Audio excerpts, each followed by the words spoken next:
So, ito yung oil seal nya. Galing na natin to. So, anong gagawin natin? Kunin natin yung dalawang screw. Yan, wood screw. Yan itong bilhin nyo. Kasi, matatalim ang thread nito. Bago natin. So, na-thread ko na. Pwede na natin i-pull gamit ang pliers tsaka vice grip. Yan. Line lang natin unti-unti.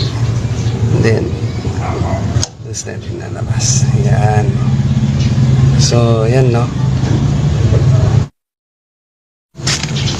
Pinapakita ko lang sa inyo kung paano pagpapalit, no? Magamit din tayo ng pliers tsaka vice grip. Tanggal ng isa. So, ito naman. So, nakita nyo? Nabunot. Ganyan lang kasimple yung pagtatanggal.